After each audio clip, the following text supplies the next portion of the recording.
Hey guys, my name is Brian. Let's get straight to it.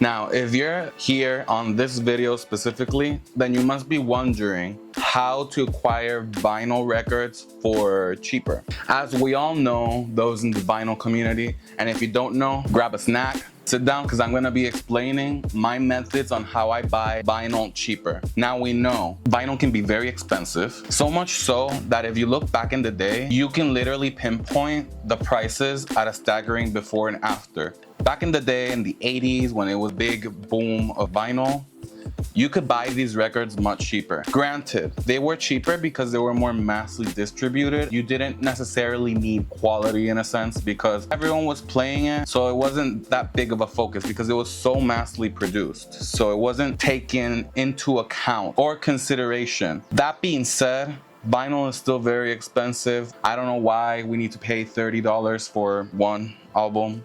Hey, I am down to paying the artist their fee because at the end of the day, music is art and I feel like art needs to be compensated. So I don't mind paying these prices.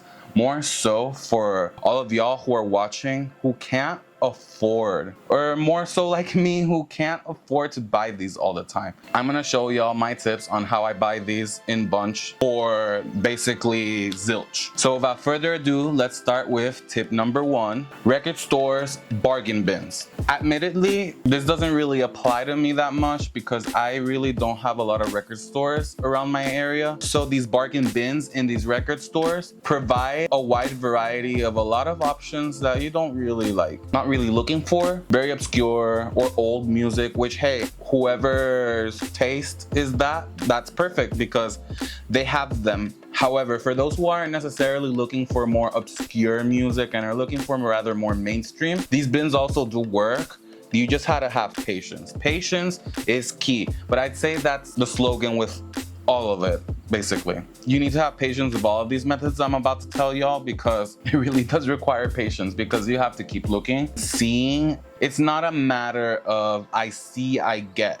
You have to wait a little bit, let it simmer, save it, bookmark it, but don't buy it just yet. These record bargain store bins have a lot of gold in them. It's kind of like a needle in the haystack type of situation. I recommend seeing the stores regularly so you kind of get a fix of what comes, what goes, what gets shipped regularly, how regularly it gets restocked. We have to be aware of the recurrence in how much these record stores restock, because if you're looking for something specific yet these stores don't restock for like in a couple months, you'll be waiting for a while. So it's useful to understand that we need to be aware of that. I feel like this works best with people who are nearby these record stores. I can't really say that's my case, but for those who do have record stores nearby, maybe acquaint yourself with the record stores. Know what gets there regularly. What type of music is bought more than the other? Is it generic, niche? You gotta make that own self-assessment to know if this specific method is right for you. Also, I feel like this method contributes to the culture of vinyl records. I really would love to have the option to go to a record store nearby. I have to travel. That sucks because vinyl records should be more accessible to everyone. I guess it's like more of a niche hobby. I just thought I'd put that out there for anybody who is willing to invest. I will be your customer.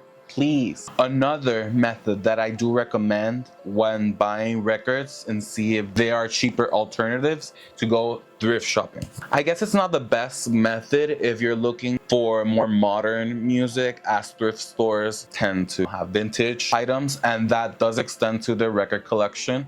I put this method out there for people who have thrift stores more available in your area. I only have one nearby and it's not really big or that diverse on the music picks. I don't partake in this specific method that often, but I definitely would if the circumstances were different. It is effective in finding specific picks, specifically older picks, of course. It's those jewels inside that make the record collecting experience, I guess, more memorable. This method allows you to fully entrance yourself, like I said with the previous method, in that vinyl record culture. I enjoy myself every time I go. This method works for people who have record stores nearby. If you want to travel for that as well, the downside of this method, it's not specialized on vinyl records. This may have some imperfections, scratches, it might be stained, it might be old, it's not in the mint condition, as they call it. There is a certain charm of being able to buy music that someone once upon a time had in that specific time period. It's almost like time traveling. I don't feel like all of your vinyl records have to be new and printed just like the day before. There is certain beauty in buying records that are older than you, because you get to connect with the person that had that before. You might not even know who it is. This method allows you to get records that are very limited. For example, I have this Led Zeppelin one that is Japanese. I bought it when I was traveling to New York City, a specific place in Chinatown, I cannot remember,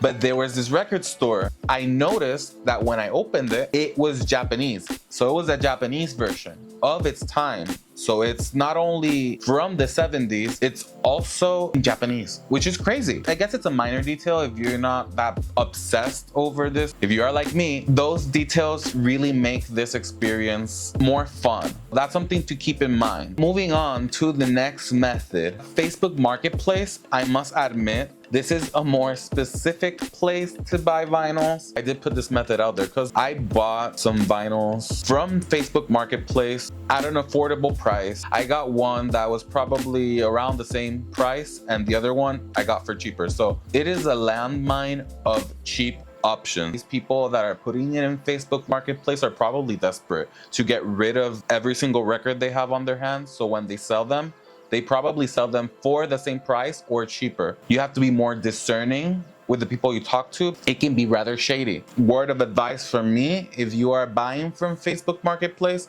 always make sure to meet up at a public place where it is safe. This method requires you to also be very thorough with your inspections. Don't take what they say by their word. Don't be afraid to ask for pictures of the product if not properly shown. Also, don't be afraid to ask questions. Scams are real. Be very wary of this method. Always pay after. I say cash, always pay after, because you could run into the risk of paying that person before and then that person disappears on you. You could claim it, you go to the police and so many things, but to avoid the hassle of all of that, I definitely recommend pay after always. That goes beyond this video.